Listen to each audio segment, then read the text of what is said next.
Carrie Liderson wrote a book called Mayor 1% about Rahm Emanuel. 10 years ago. 10 years ago.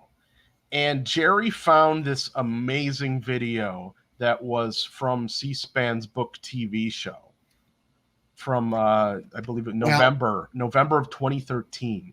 I can't take full credit, Ed, because one of the local news networks, I think it may have been CBS, commented on the fact that Brandon Johnson basically predicted in this C-SPAN book conversation on Mayor 1% when he was an organizer and a teacher during the Chicago teacher strike back in 2013, how it was going to be important to rally around an organizer who understood all of the concerns of the average Chicagoan. So, Art, I hope you're paying attention here, because so I went and actually looked up the full 2 hour and a half C-SPAN book TV video, of which Ben Jarofsky also participated in.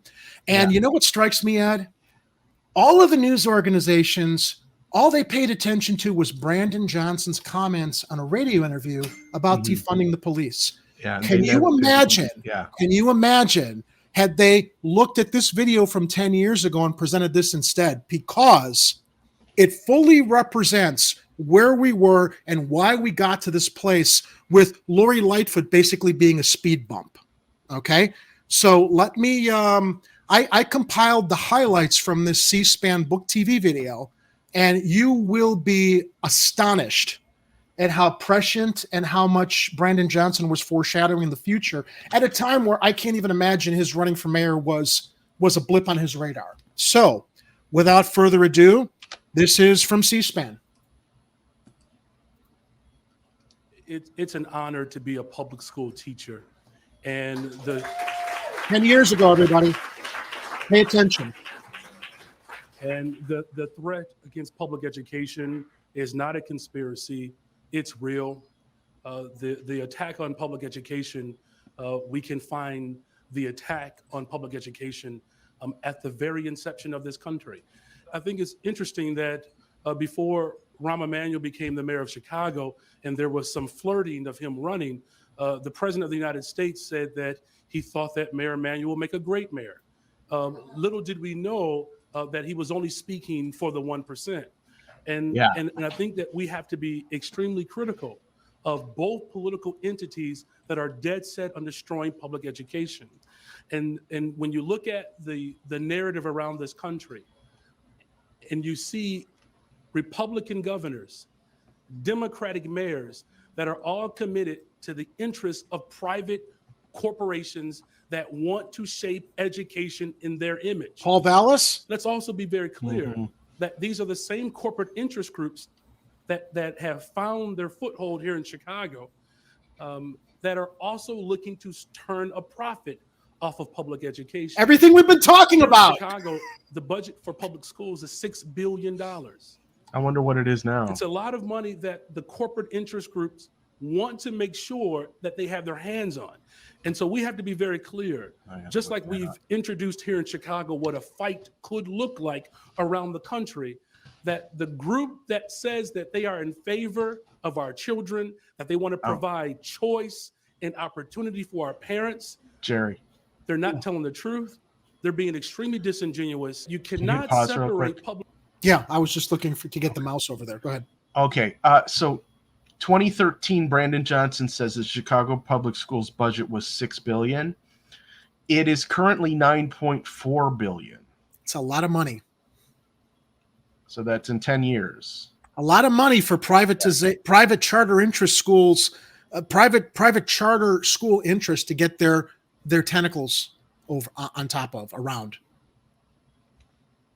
Remember, guys, Art, 10 years ago, he was talking the talk and walking the walk after that big teacher strike, which Rahm Emanuel tried to destroy the teachers union.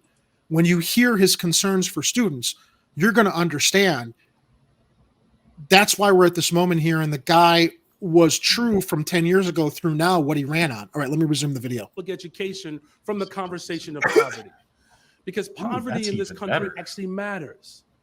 And so when we begin to do a diagnostic test, if you will, on the public schools here in Chicago, we discovered that over 160 schools in Chicago did not have public libraries. It's going to let that sink in for the rest of the world. That children were going to school every single day without access to a library or librarian, where class sizes were out of control, 35, 40 kids in a classroom, or even worse, some students did not have a regular assigned teacher to their classroom. No proper ventilation, no air conditioning, no books for our students. This is the city that launched the first Black president, but we can't get books for students? Interesting, isn't it, Ed? We always lean down the city that launched the first Black president while leaving all the Black kids in Chicago behind. Yeah. There's something terribly wrong with the country that will pride itself as this great inclusive situation that will deny poor people the opportunity to learn. And so as the CTU began to expose the fact that the mayor was pushing a longer day, even though he was not going to fund it, the mayor began to push for a longer day, even though there was no evidence that a longer day was going to result into better learning outcomes. Not only did we expose the fact that we didn't have libraries, no books, no proper ventilation, no air conditioning, class sizes were out of control, where most of our students did not have art and music. We're talking about very basic fundamentals for our children to be able to learn and to flourish. This mayor was dead set on moving failed policy that did not deal with the big issue, which was poverty. After the strike, the mayor of Chicago was determined to destroy the CTU. And so what did he do? He moved an agenda to not only close down schools, but to close the largest number of schools in our nation's history. And so thousands of parents organized, marched for days, connected with community leaders, connected with their pastors, connected with their school leaders to say with a resounding voice that we do not want our schools closed, because research tells us that closing schools does more to harm our students than actually help them. This is the city of Chicago. This is America. And poor children are being forced to walk through territories that are not only not safe, but once they got to the schools, all the things that the mayor promised, he did not deliver. And then he took it one step further, where school budgets have been drastic. Nothing changed from 10 years ago, as Art mentioned in the chat. Yeah, it's like they hit the pause button and then just hit resume. From Rahm to Lloyd. Yeah, and everything that Brandon's saying 10 years ago is the same things he was saying today, because not much has changed. Because he recognized it's like that pause button. We needed to figure out how to put it in the right direction. That's what his whole platform was about. Reduced, where in some cases 9, 10, 15 teachers have lost their job because of this mayor's policy to defund public education. And one of the other big elephants in the room, and I'll close with this. I love this. Is that you cannot have a conversation about public education without having a conversation about race. And that's not race baiting, that's fact. And the schools that were closed were overwhelmingly in Black and brown. And let me clarify that, because we've talked about this on the show. The fact that there's an inequity between schools on the south and west sides and those on the north side or in the surrounding suburbs. The quality of education in schools on the north side and in the surrounding suburban residential areas is not the same as the south and west side. And they should be. And he's speaking directly to that. Communities. And we're seeing this across the country. But in Chicago, it's actually mind-blowing, because this is quite personal. I'm raising 2 boys in Chicago. Yes, they both happen to be Black as well. Very attractive young boys, by the way. But my oldest son, who is now in kindergarten, so I'm a CPS parent, a proud one, by the way. But our neighborhood school was closed. No one asked me whether or not my school should be closed. And so now my sons and the kids that he's growing up with do not have access to a public neighborhood school. Not only did the school closings overwhelmingly affect Black children, but it also affected. Once again, Ed, what did the media glom onto? Not this. Not any of this. The radio interview where he mentioned he thought that defunding the police was a good idea, which really meant reallocating resources. That's what they glommed on. Not this. I mean, I edited 9.5 minutes of highlights. He went on much longer, but let's continue. Black teachers. Over half of the teachers that lost their job were Black. And we've seen this gradual decline that was actually implemented or started 20 years ago when the mayor of Chicago, Mayor Daley at that time, took complete control of the public school system. And then he had this ingenious idea to put Paul Vallis in charge of the public school system. Who? Wow. And if you look, wow. How did it come full circle from 10 years ago? Ed, this is like a screenplay, right? The foreshadowing from 10 years ago to he runs for mayor against the guy he was basically pointing to as being a big source of the problem. Yeah, that's this is how Brandon got Vallis's number. He's had it for 10 years. Yep.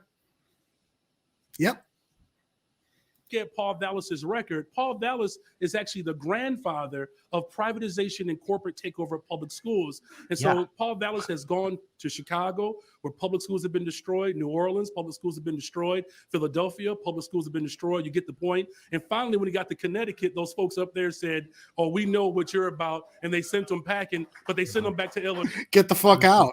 They sent him back to Chicago, unfortunately. Yeah, right. To our no way. So we got to figure out somewhere else for him to go. But Palos Heights wasn't good enough to continue to privatize public schools, to close these schools while at the same time calling for more charters is something that's not only going to exacerbate the loss and the decline of Black teachers, but it continues to stratify our school systems where you have intense. Do we understand now why he had to step up? Poor Black children in a concentrated school with very limited resources, and the very people who Black children tend to look towards for some sort of guidance and hope, that group is being denied. And so my last point here is that as Chicago, with the first Black president sitting in the White House, the policies that are being moved by Arne Duncan are destructive. Now, here's what I love about this too, Ed. He's not pulling any punches when it comes to the Democrats 10 years ago when Obama was in office. Yeah, he was holding them as accountable as Democrats at the time would hold the Republicans, which basically illustrates, again, nothing's changed. Both sides are the same side of the oligarchy, the duopoly. Now, we understand he has to play nice with the Democratic Party now that he's the leader of Chicago, and we're going to have the Chicago Democratic Convention here. But look, man, he was awake back then, shining light on the inequity and the fact that the Democrats have left everyone behind as well with Arne Duncan and all their their neoliberal privatization schemes. I want to share something really quick because it's extremely relevant, and it's actually some of you may be aware I have a parody Twitter account called Bacon for President. Well, he started tweeting in about 2011, and so 1 year before this book TV thing aired, I had been basically calling out the same stuff Brandon Johnson was calling out. Wow. I titled it "The School Privatization Scam." Step 1: funnel all public school funding to other city projects and questionable TIF fund recipients. Step 2: borrow money from teacher pension funds, suck all the money you can out of the budget for beautification projects, and claim poverty. Step 3: make unsupported claims about alleged superiority of private charter schools that your friends and contributors coincidentally have a stake in. Step 4: continue draining public school funding so public schools struggle, then claim that schools need to be closed, consolidated, and replaced with charter schools. So I was on top of this too, but Brandon Johnson was in the right place at the right time here. And I just thought it was interesting that I actually, at one time in my life, was totally on top of the subject. I think that Ed has always been on top of the facts, which is why he's such an important part of this program. And that's amazing, Ed. Yeah, incredible. I mean, I think at that time, I think I transitioned into realizing what a fucking phony Obama was when he ran the second term, and he would not go find his comfortable walking shoes to join teachers that were striking in Wisconsin. Yeah, that was my wake-up call. Yeah, he claimed to have all these organizer bona fides, Yeah, however you pronounce bona fides, or however you want to say it. And then when it came time to actually fight for us, he can't find his shoes. Exactly, and well, it said, yeah, you were ahead of the curve. This is such a crock of shit. Anyway, back to Brandon Johnson 10 years ago. Let's kind of get to the finish line here. W.E.B. Du Bois said it this way, that public education at the expense of the state in the South in particular, after all, is a black idea. We cannot allow the black idea that moved this country forward be destroyed while the first black president sits in the White House. The role that the Democratic Party has played in the destruction of public education, we have not shied away from that. It's quite clear from Cory Booker to Mayor Nutter to Rahm Emanuel. These are all Democratic mayors, and so as a black man, I always get a little uncomfortable when both parties agree on what to do with black people. Yeah. And so in terms of who we support, or who I would support in any election, one of the things that I'm actually quite cautious about is this need to find a candidate. What I think this room should continue to do is to actually elevate the issues. Because as been laid out, there's no Superman, there's no hero.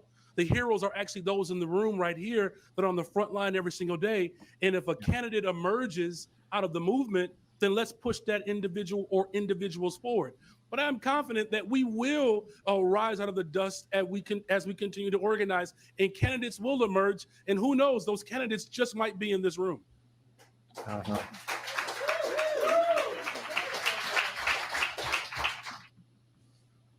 Who knows? How about that? Yeah, I watched the entire thing, and if you have time after the show is over, it's what, an hour and a half or something. Hour and a half, yeah, it's worth watching. It's definitely commentary from Jarofsky, also Ben Jarofsky. Yeah, so all the speakers had great commentary, but also some of the audience had comments and questions after, and they were spot on too. So it's like, and they're asking all the same questions that we all should be asking. It's, I can't, my memory isn't working, but you really should watch this thing, because it's in the show notes, everybody. You can go to C-SPAN and watch it. I really think, and again, the reason I wanted to bring attention to this is that this is the video that all the news stations should have been playing while he was campaigning and talking about these issues. But what did they do, Ed? Instead, they decided to focus on the divisive issue of defund the police, which basically divides people on racial terms